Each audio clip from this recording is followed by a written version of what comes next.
Heto na, mga kababayan ko.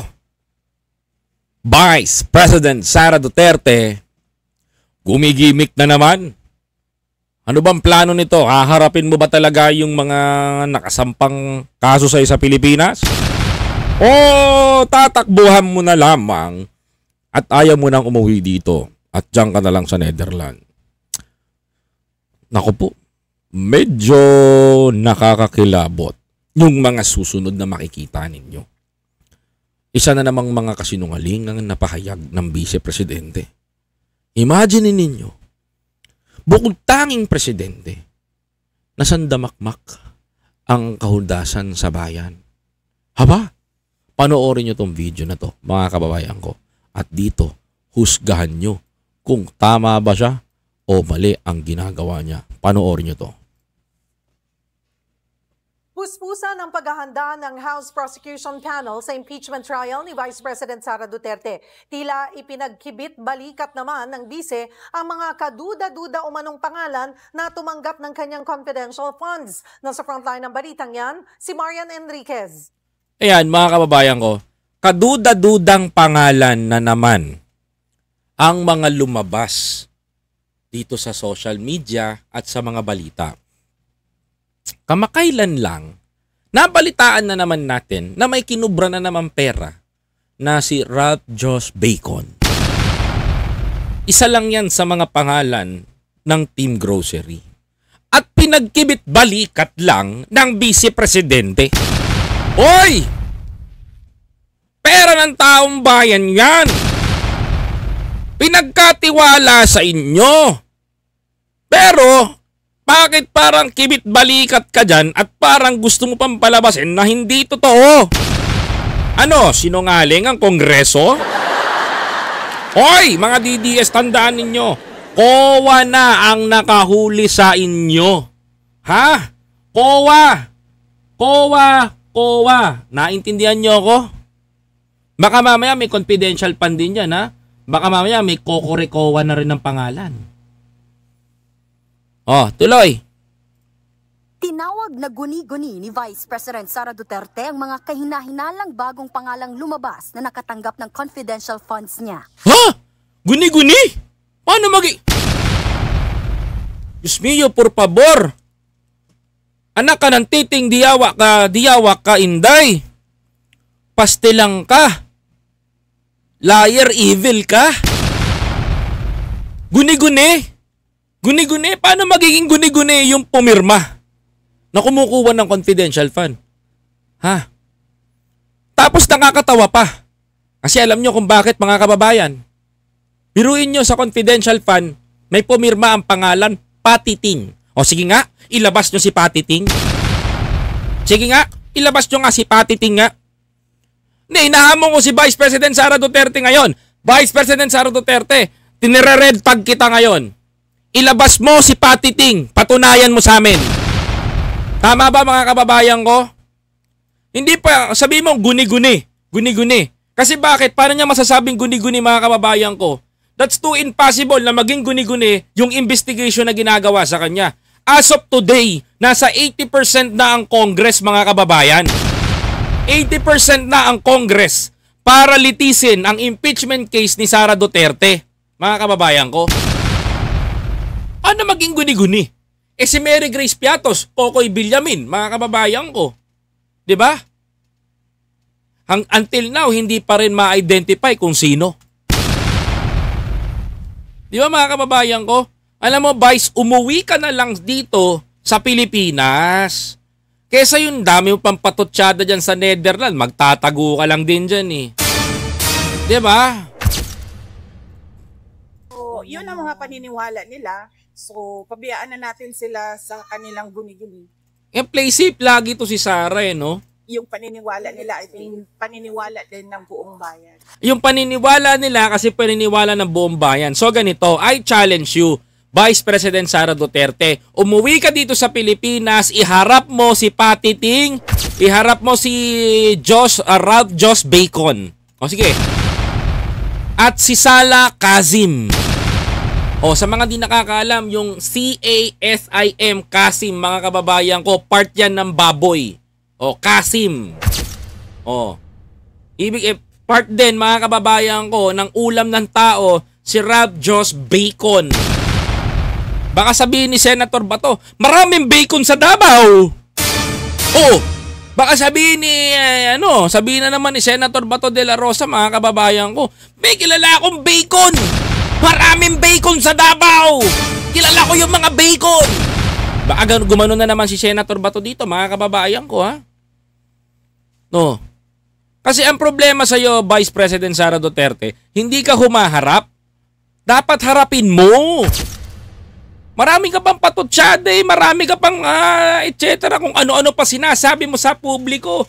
Hindi mo na lang patunayan at depensa ng sarili mo. Kung wala ka talagang ninakaw at wala kayong ginalaw na pera ng taong bayan, iharap mo yung mga tao na yan. Makikipagpustahan ako, wala talagang pangalan na ganon, mga kababayan ko. Because the PSA said, mga kababayan ko, there is no record, mga kababayan. Diba? Sasabihin ng mga DDS, magkano bayad sa'yo? Ba't ka bumabanat ng ganyan? Putya, taxpayer ako. Diba? Kyle De Los Santos? Taxpayer ako. Taxpayer tayo.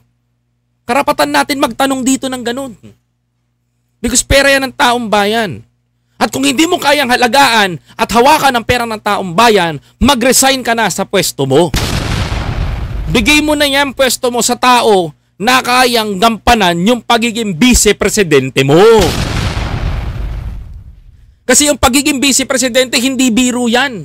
Katuwang ka dapat ng presidente, hindi ka katuwang ng tatay mo dyan. Diba? Tama ba ako? Uulitin ko. Ang responsibilidad ng pagiging vice-presidente ay katuwang dapat ng presidente, hindi ng tatay mo dyan. Ang dami ka bang patotsyada, tatanungin ka, sino itong mga to, sino itong mga yan? Ayaw mong sabihin, guni-guni. Pwede ba maging guni-guni yun, mga kababayan ko? Wala namang record yung mga yon. Diba? Kasama ang issue sa confi funds ng bise sa articles of impeachment. Sa kabila ng tila pagkikibit-balikat ng bise, puspusan ang paghahanda ng House prosecutors sa impeachment trial. Tama, dapat talaga yan. Kung tutusin, mga kabayan ko, dapat bilisan na yan eh. We are in the thick of preparations. We are 80% ready. Yun. We're just preparing and anticipating what the possible defenses would be by the Defense Council.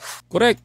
Hahawakan ni Iloilo Representative Lawrence Defensor ang Article 1 ng impeachment complaint na tungkol sa pagbabanta umano ni VP Sara. Yan pa, mga kababayan ko. Kahit na may ebidensya, todo deny ka.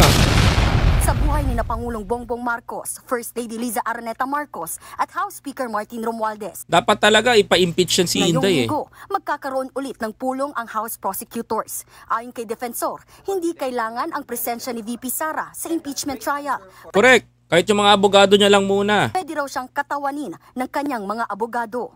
The trial can proceed kahit wala siya. But remember, her personal appearance would say a lot kasi... di pa contempt natin. Pasite in contempt natin. Kung di lilitaw si Sara, magmalahari Roque yan. Ang gusto lang naman marinig ng mga taong bayan is paano mo ginastos yung pera ng confidential and intelligence funds? Correct! Mga kababayan ko. Paano mo ginastos yung pera ng taong bayan at intelligence fund? That's the main point. Saan mo dinala? Saan mo nilagay? Saan mo binulsa? Pinakahuling tanong niyan, saan mo binangko? Diba?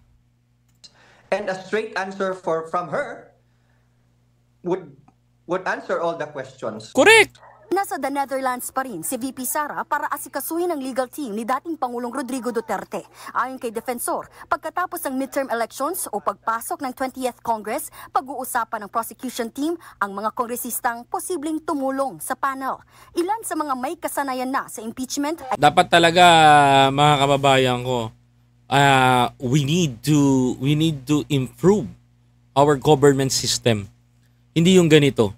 Bakit, mga kababayan ko? Ako, pabor ba kayo na tanggalin yung confid fund? Dapat presidente lang ang meron, mga kababayan. Kaya kung tatanungin nyo ako, mga kababayan ko, ako gusto ko may confid fund, presidente lang, wag ng vice-presidente, mga kababayan ko. Kasi pag ang vice-presidente may confid fund, Ano, tignan nyo nangyayari. Kita mo si Leni Robredo, mga kababayan ko, walang confidential fund. Si Sara Duterte, ang laki ng confidential fund. Diba? Mga kababayan, grabe. Nagkakamal ng pera ng bayan. Sina dating Marikina Representative Miro Kimbo at si dating Deputy Speaker Erin Tanyada. Kapwa sila tumatakbo para sa Bilang Pilipino 2025. Ayon kay Kimbo, prioridad muna niya ang kampanya. Para mahirap mangarap at this point in time kung hindi muna manalo eh. So ako dun muna sa panalo. But of course, kung ano ang pinakamagandang trabaho na akma sa akin ay gagawin ko. Kung ano Isa sa mga lilitis kay Sara yan. tingin ng aking mga kasama. Kung ang Kamara puspusan ng paghahanda, ang Senado naninindigan pa rin na sa Hulyo o pagkatapos pa ng State of the Nation Address ni Pangulong Marcos, gugulong ang impeachment trial ni VP Sara. Ganito mga kababayan ko. Alam mo kung sa Congress pwede natin mapa-impeach si Sara Duterte, sa Senado mga kababayan ko, alam ko mabigat ang laban natin. Pwede tayong ma-out of number eh. Pwede ba akong humiling mga kababayan ko? Huwag na kayong boboto ng mga kampo ni Duterte. Pwede ba? Mga kababayan? Sa totoo lang, mananawagan na ako sa lahat ng Pilipino. Pwede ba? Kasi mga kababayan ko, pwede nilang dayain yung mga surveys ngayon eh. Palabasin na malakas sila eh. Pero kung pwede ba, mga kababayan ko, huwag na kayong boboto, mga kapatid. Huwag na kayong boboto ng mga kaalyado ni Duterte. Mga kababayan. Pakiusap ko lang. Gusto nyo tumahimik ang bayan natin, mga kababayan ko, huwag kayong bumoto ng kaalyado ni Duterte. Mga kapatid. Huwag kayong sa Mayo, huwag kayong boboto ng ganun. Kung gusto nyong umayos ang Pilipinas, gusto nyong maging maayos ang bansa natin, lahat ng kaalyado ni Duterte, huwag nyo iboto. Mga kababayan ko, maawa kayo sa taong bayan. Pagkaisahan natin to.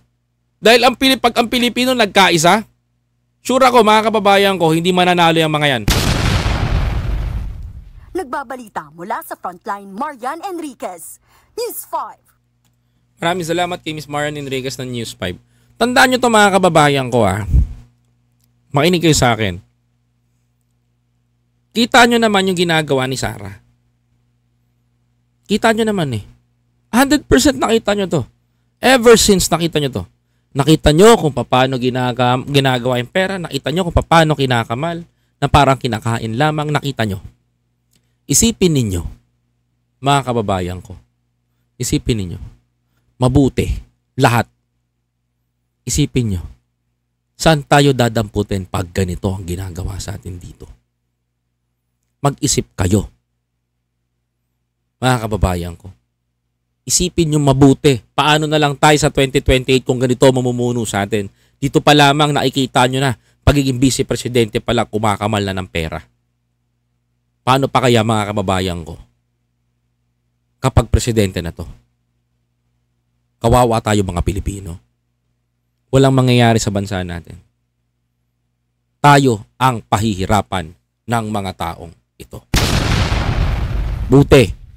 Nakaabot ka sa punto na to mga kababayan ko. Maaari mo ba akong i-follow, like, comment, share, and subscribe dito sa aking YouTube channel mga kapatid. At huwag mo na rin kakalimutan, i-hit yung notification bell para lagi kang updated sa mga biyahe ni Koy movements na ginagawa natin. At paalala ko lang din, sa Mayo, number 134 sa balota, ABP Party List, ang bumbero ng Pilipinas mga kababayan ko, ang party list ng ating mga bumbero. At number 42 sa balota, Magdalo Party List, ang party list ng ating mga sundalo. Alright.